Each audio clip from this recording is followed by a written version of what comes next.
The most toxic elo farmer in history versus the most toxic elo farmer of today. I mean, this is just like the old Cymanti. We got the 5G explorers, but like, come on, this is old Cymanti. You see the way that this explorer is moving. You know the new explorers don't move like this. Um, I don't know. I just wanted to share with you guys like how toxic this tribe was on the tiny small dryland circuit. Like no tribe should be able to do this kind of stuff. Like you can see the progress bar. You know that this game isn't very long.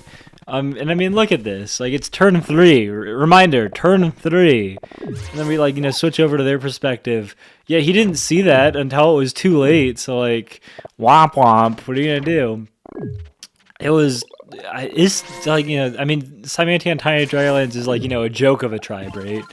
Which is good because it was just test your explorer luck previously. I mean, I guess that's all that the Tiny Dryland stuff is, but that's just a little sampler of what's to come here. Like let's get into this. This is our opponent. You can see him right there. I'm not really sure what to tell you about him. His name is B. Harris. I've never heard from this man since this game. This is one of my favorite games of all time. I don't want to spoil why or anything, but like, will you just trust me when I say it's a good one? You'll like it? Like, do you need some reason? Do I need to establish credibility with you as an audience, or can you just hear me out? I'm not like pulling your leg. The Turn 30 Centipede was not as good as this game, okay? And I gave you the Turn 30 Centipede. Anyways, it starts off with us, this is not how you want to do like the tiny dryland stuff. Like you need to be getting villages because you cannot win with like 3 hexapods in a level 3 capital. Like it's not happening. We're gonna take border growth here because I mean the resources to get the centipede on cap were just not there, and like the resources to get 10 trillion centipedes on cap are here like this. So a little unfortunate, seeing them walk over into the fog like that. Because, yeah, I mean, we don't really know how far away they are, and they can just do that kind of thing. But we get a nice population ruin, which, like, phenomenal, fantastic. Pick up a little cheeky cap siege.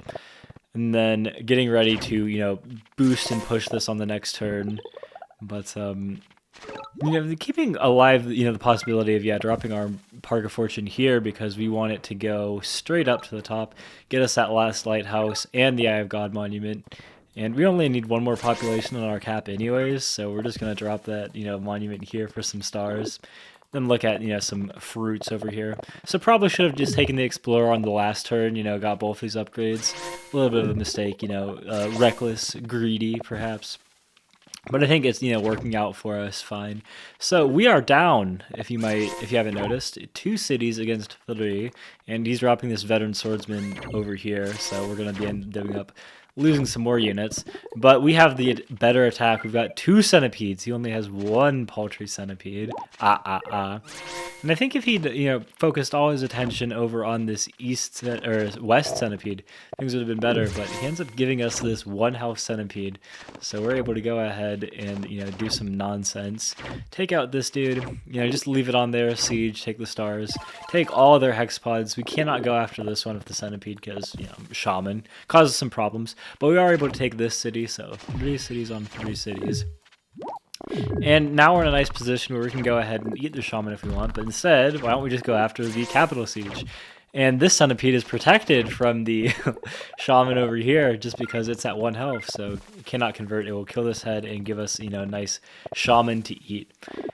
We poison this one, give it some serious damage, so even though these 2 let this guy in, that's just a full health shaman for us. And if he attacks, our shaman is at low enough health that we can go ahead and do this. He does get the centipede push, but everything is going our way here. So it was a rough start, but, got the better of it in the middle game. I don't know if I'm doing a good enough job explaining why I love that game so much. I hope it's self-evident. We love a comeback story around here. All right, this game, Arcav AI. I don't really know how to say this dude's name. I hope it's not too bad. And you might notice things have just gotten bigger. That's right. This is not a tiny game. Gonna do some classic warrior boost stuff, and still sending the shaman straight into the corner. But yeah, no, that corner is so far away. Really, we just pick up some vision. Hopefully, send hexpod down here. We see. Oh, that's your capital. is right next to us, and it's at a dangerously high level. Whoops. This city kind of sucks. Our capital kind of sucks. Where's the resources? He's getting his own centipede. Uh-oh. But, centipedes are kind of a terrible unit.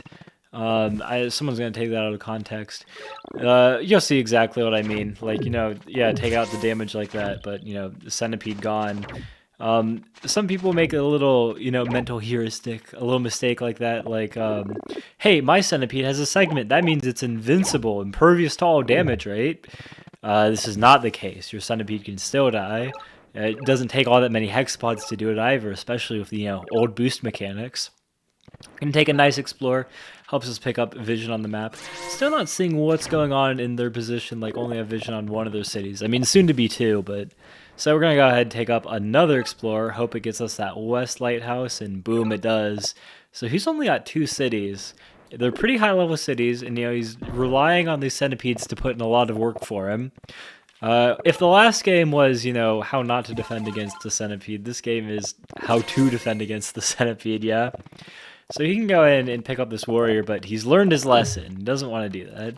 Gets this nice border growth here. And we've done a really good job out expanding, so it looks really solid. This explorer is to pick up, this lighthouse, which is going to, get this last one, Icon Monument, over in the east as well. With the hexapod there. Not that it's necessary, because you get this crazy population ruin. So, I mean, all smiles from me. Like, what else am I supposed to say about this? Yeah, I absolutely love that. We're going to go ahead and pick up roads. We're going to be broke after this. But, I mean, we can see the utility of roads. That is, another centipede down here. So he's got, he advances this centipede in because he wants to keep this, city. Like, go ahead. You can keep that city, dude. I'll take your centipede every day of the week. And we're not going to use this centipede to go ahead and do anything about that because we want this centipede to be used elsewhere. I'm going to finally drop that Eye of God. I guess we were a little indecisive about, where to drop it earlier. Just drop our hexapods back, get him some more boosts. Pick up the nice capital siege here. So this is a little embarrassing how he could have, sieged us there, but ended up working out fine. So you got, this, centipede pushes them straight in the middle of the map. And yeah, all of our warriors are, in perfect range, just, not do anything about it. This is how, the centipede defense should go, because he just does not have enough units to do anything about this.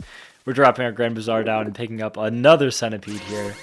And yeah, he can move in, pick up some damage on us if he wants to. But really, it does not matter because, we've got 1, 2, 3 centipedes to go ahead and deal way more damage than you can deal with. And this is the utility of hexapods. Also, riders. Some people will get mad if you train riders instead of knights when you have access to both. But yeah, go in there and then run away. Have infinite tiles to attack from. Those are some of my favorite sim replays. Hope you dug 'em, boy.